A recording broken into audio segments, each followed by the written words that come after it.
चींटियां खूनी जंग की तैयारियां कर रही है। घातक रासायनिक हथियारों का इस्तेमाल हो रहा है और हर तरफ बस तबाही ही तबाही है। वैसे भी जंग से कब किसी का भला हुआ है, फिर वो चाहे काली चींटी लाल चींटी की लड़ाई हो या फिर यूक्रेन और रूस की। मैं आज आपको चींटियों और छोटे पतंगों के संसार की एक प्यारी सी कहानी दिखाते हुए बताऊंगा, जिसका नाम है minuscule the valley of the lost ants. एक शादीशुदा जोड़ा इस जंगल में पिकनिक मनाने आया है। वो शुद्ध हवा में बैठकर प्रकृति का आनंद ले रहे हैं। यकाएक औरत को एहसास होता है कि वो अपने बच्चे को किसी भी वक्त जन्म देने वाली है। ये सुनते ही उसका आदमी तुरंत सामान बटोरकर उसे लेकर निकल जाता है। इस जल्दीबाजी में खाने पीने की कुछ चीजें और अन्य सामान वो वहीं छोड़ जाते हैं। दूसरी ओर जंगल में कीट पतंगे खुशी से अपना जीवन व्यतीत कर रहे हैं। यहाँ एक हरी पत्ती के नीचे आज 3 लेडीबग जन्म ले रही है।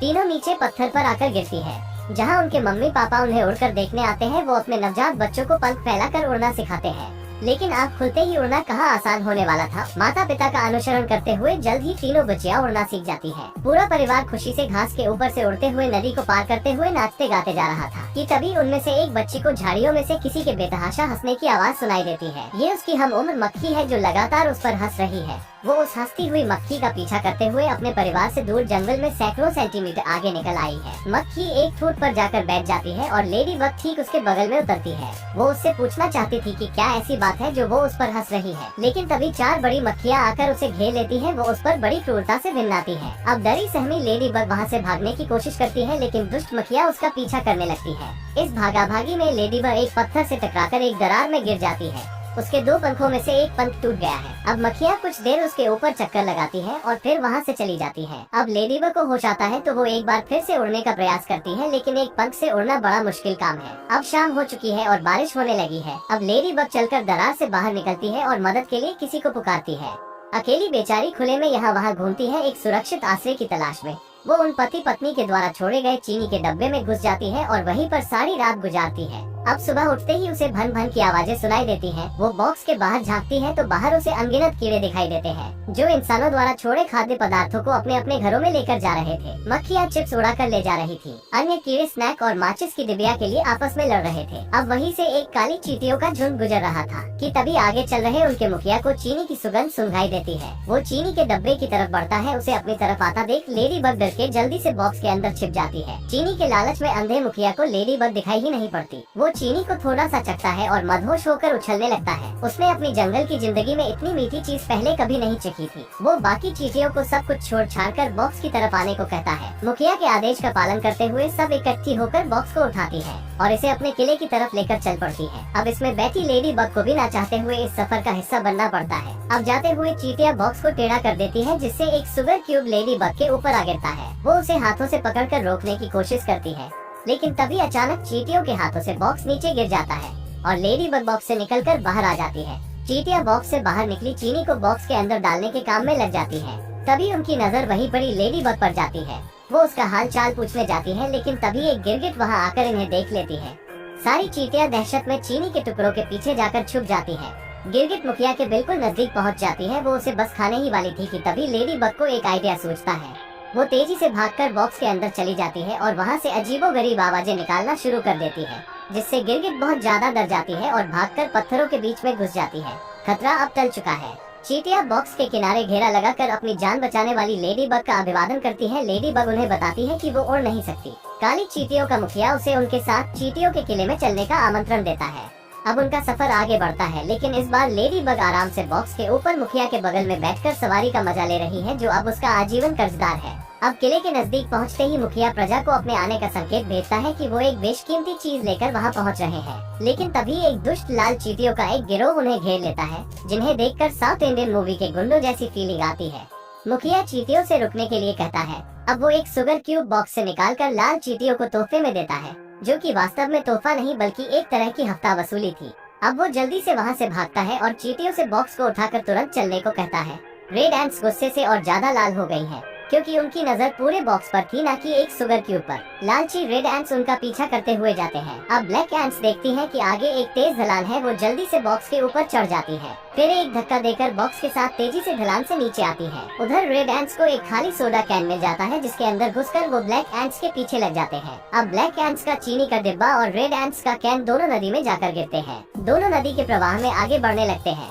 रेड एंट्स लगातार ब्लैक एंट्स के पीछे पड़ी है। अब बॉक्स को एक धक्का लगता है और लेडी बग बॉक्स पर से गिरकर नदी में जाने लगती है। यहाँ एक शिकारी मछली की नजर उस पर पड़ जाती है। वो उसे खाने के लिए बढ़ती है। वो एक पत्थर से टकरा के चोट खा जाती है, लेकिन फिर भी वो अपने शिकार का पीछा नहीं छोड़ती। ब्लैक एंट्स अपनी दोस्त को बचाने का निश्चय करती है। वो एक दूसरे को पकड़कर एक चेन बनाती है और पानी में डुबकी लगाकर लेडी बग को बचा लेती है। लेकिन परेशानियाँ इतनी आसानी से कहाँ पीछा छोड़ने वाली थी। सामने एक गहरा झरना है। अब सारी चींटियां और लेडी बग तेजी से बॉक्स के अंदर घुस जाते हैं। वो ऊंचे झरने से नीचे गिरते हैं। शिकारी मछली और रेड एंट्स का कैन भी उनके पीछे आ रहे हैं। शिकारी मछली और कैन तले में अटक जाते हैं, लेकिन रेड एंट्स किसी तरह तैरकर बाहर आ जाती है। उधर ब्लैक एंट्स और लेडी बग किसी तरह चीनी के साथ सुरक्षित बाहर आ चुके हैं। अब वो शुगर क्यूब्स को उठाकर अपनी मंजिल की तरफ बढ़ने लगते हैं। अब रास्ते से जाते हुए लेडी बग को अपने जैसे लेडी बग्स की भिनभिनाहट सुनाई देती है। वो उड़कर उनके पास जाने की कोशिश करती है, लेकिन एक पंख की कमी उसे ये करने नहीं देती। अब उदास होकर उसे आगे निकलती चींटियों के पीछे भागकर जाना पड़ता है। अब जब वो जाते हुए रोड पार कर रहे थे तो पीछे से उन्हें रेड एंट्स आती दिखाई देती है। अब उन्हें रोड से तेजी से आती हुई कार के बावजूद जोखिम उठाकर रोड पार करना पड़ता है।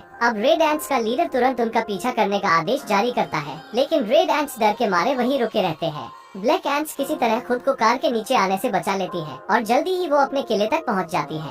लेडी बग भी उनके साथ अंदर चली जाती है। यहाँ हर कोई अपने काम में व्यस्त है। हर चींटी रानी को कोई न कोई भेंट ला करके देती है। अगर वो भेंट से संतुष्ट होती है तो एक अंडा दे देती है, लेकिन जैसे ही उसे चीनी भेंट की जाती है उसे ऐसे परम आनंद की प्राप्ति होती है कि वो तुरंत ही सैकड़ों की संख्या में अंडे देने लगती है। उधर रेड एंट्स का मुखिया ब्लैक एंट्स के किले को देख लेता है। वो आग बबूला होकर अपनी लाल रानी को खबर देने जाता है। रानी रेड एंट्स को युद्ध की तैयारियां करने का आदेश देती है। रेड एंट्स बिना वक्त गवाए ब्लैक एंट्स के ठिकाने की तरफ धावा बोल देते हैं। वो हथियारों, अखरोटों, पत्थरों, गुलेल और यहाँ तक कि कीड़े मारने के स्प्रे तक से लैस है। रात का वक्त है। सभी ब्लैक एंट्स और लेडी बग सोए हुए हैं। लेडी बग सपना देखती है कि वो और उसका परिवार घास के मैदान के ऊपर से उड़ते हुए जा रहे हैं। तभी अचानक लेडी बग की नींद खुल जाती है। वो किले के बिल्कुल ऊपर चली जाती है। वो देखती है कि अब उसका दूसरा पंख भी लगभग पूरा उगाया है और अब जल्दी ही वो उड़ पाएगी। वो खुशी से झूमती है। अब किसी तेज भिनभिनाहट की आवाज से ब्लैक एंट्स की नींद सुबह जल्दी खुल जाती है। वो देखते हैं कि अनगिनत रेड एंट्स उनके किले की तरफ बढ़ती आ रही है और उन्होंने लड़ाई के लिए अपने हथियार तैयार कर लिए हैं। अब ब्लैक एंट्स के किले पर गोले गिरने लगे हैं।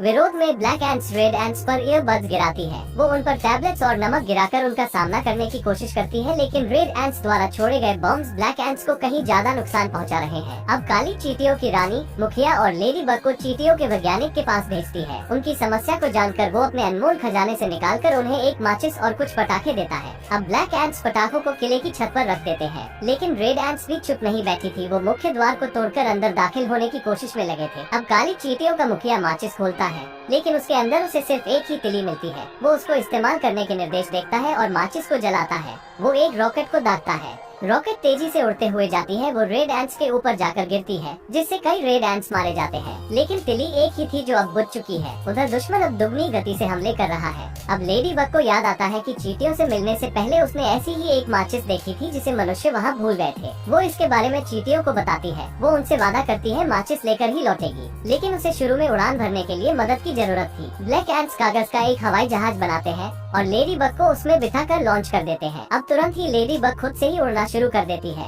ब्लैक एंट्स को उससे बहुत आशाएं हैं। वो उसके जल्दी लौटने की कामना करते हैं। लेडी बग बहुत ही जल्दी एकदम सही जगह पर पहुंच जाती है, क्योंकि अब उसका दूसरा पंख भी अच्छे से निकल आया था। वो माचिस की डिबिया को उठाने की कोशिश करती है, लेकिन वो बहुत भारी थी। लेकिन तभी वो एक मकड़ी को आते देखती है जो उसे आसानी से उठाकर अपने साथ ले जाने लगती है। लेडी बग उसका पीछा करती है। मकड़ी अपने घर पहुंचती है जो एक टॉय हाउस था। अब लेडी बग भी चुपके से मकड़ी के घर में घुस जाती है। अब पता चलता है मकड़ी को अपना जाल कसने के लिए माचिस की तीलियों की जरूरत थी, लेकिन लेडी बग को कुछ कहने या करने का मौका ही नहीं मिलता। पीछे खिड़की से एक टोड अपनी जीभ से उसे पकड़ लेता है। वो अपने पैर जमीन पर जमा लेती है। फिर वो खिड़की को पकड़कर खुद को उसके मुंह में जाने से रोकती है, लेकिन टोड पूरी ताकत से उसे अपनी ओर खींचता है और इस खींचातानी में टॉय हाउस लुढ़क कर टोड के ऊपर गिर जाता है। वो मारा जाता है। लेडी बग बेहोश हो जाती है और उसे फिर से वही अपनी फैमिली वाले सपने आते हैं। अब उसे दोबारा से होश आता है। वो मकड़ी बहुत अच्छी औरत होती है। वो उसे खाने के लिए ताकत की कोई चीज देती है और टोड को मारने के इनाम के रूप में माचिस उसे दे देती है। लेडी बग माचिस को पकड़ती है और अपने दोस्तों की मदद के लिए निकल पड़ती है।